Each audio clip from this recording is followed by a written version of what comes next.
Никога няма да забравя нощната смяна, която промени живота ми. Работех като охранител в стар индустриален склад по крайнините на града.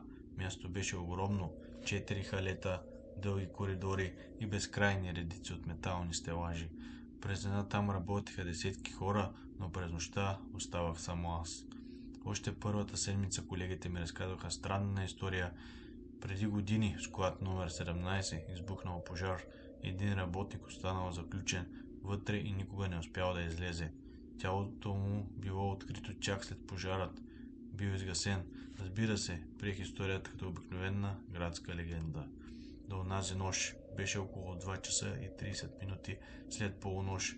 Навън валеше силен дъжд, а вятърът блъскаше металните врати. Седях в охранителната стая и гледах камерите. Изведнъж на монитор номер 8 се появи движение. Някой мина между стелажите в склад 17. Изправих се веднага. Бях сигурен, че няма как да има човек вътре. Проверих останалите камери. На всички други беше спокойно. Само на камера 8 се виждаше висока тъмна фигура. Стоеше неподвижно. После изчезна. Помислих, че камерата е дефектирала. Взех фенера и радиостанцията и тръгнах към склада. Колкото повече се приближавах, толкова по-студено ставаше. Когато отключих вратата, ме лъхна ледено течение.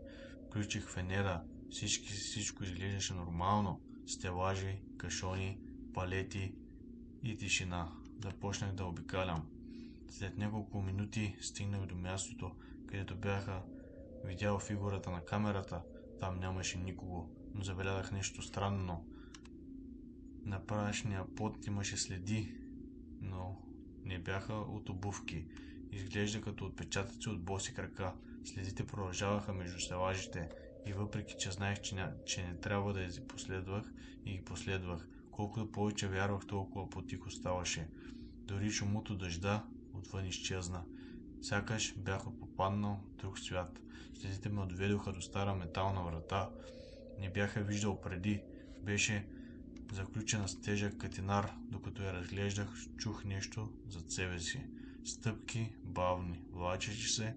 Обърнах се рязко, нямаше никого, но стъпките продължаваха някъде между стелажите, сякаш някой ръвеше в кръг около мен. Тогава радиостанцията ми изпука, от нея се чу глас. Слаб, дрезгав, помогни ми! Замръзнах, бях сам на чистотата. Никой друг не беше на смяна. Помогни ми! Гласът се повтори. После връзката прекъсна. Побягнах обратно към охранителната стая.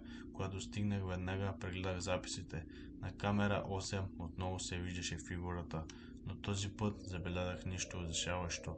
Фигурата не стоеше сама. До нея бях аз. Виждах себе си и как стоя между стелажите. Само че в този момент аз гледах записа от охранителната стая. Никога не бях бил там. Сърцето ми щеше да изкочи. Започнах да превъртам назад. На кадрите фигурата моят двойник стоя неподвижно няколко секунди. След това двойникът обърна глава към камерата. Усмихни се и изчезна. Изключих монитора, не можах да дишам нормално. Тогава телефонът на бюрото звънна. Погледнах дисплея, нямаше номер. Дигнах, от другата страна се чуваше тежко дишане. После мъжки глас каза: не трябваше да отваряш вратата. Линията прекъсна. Станах и реших да напусна сградата. Нищо не можеше да ме накара да остана. Грабнах ключовете и се отправих към изхода, но когато стигнах до главния коридор, видях нещо в края му стоеше. Човек, висок, обгорен, целият в черни следи от изгради. Лицето му беше почти неразпознаваемо, но само очите му се виждаха ясно. Гледаха право в мен. Не помръдваше, само стоеше. След това бавно вдигна ръка и посочи зад мен. Обърнах се инстинктивно, коридора беше празен. Когато погледнах отново напред, човекът беше изчезнал. Започнах да тичам. Стигнах до паркинга, качих се в колата, заключих всички врати и запалих двигателя. Докато излязох от комплекса, погледнах огледалото на входа на склад 17, стоеше същия човек. Неподвижен, наблюдаваше ме. На следващия ден, откакто да се върна, когато разказах всичко на управителя, той пребледня. После ми каза нещо, което ме накара да настръхна. Пожарът преди години не е взел само една жертва. Имало двама загинали. Единият е бил работникът, другият е бил нощния охранител. Мъжът, който последно го видял жив, се оказвал точно като мен и заемал същото работно място. От тогава са минали 5 години, но понякога посред нощ телефонът ми звъни от непознат номер. Когато вдигна, никой не говори. Чува се само тежко дишане и далечен глас, който шепне: "Помогни ми!"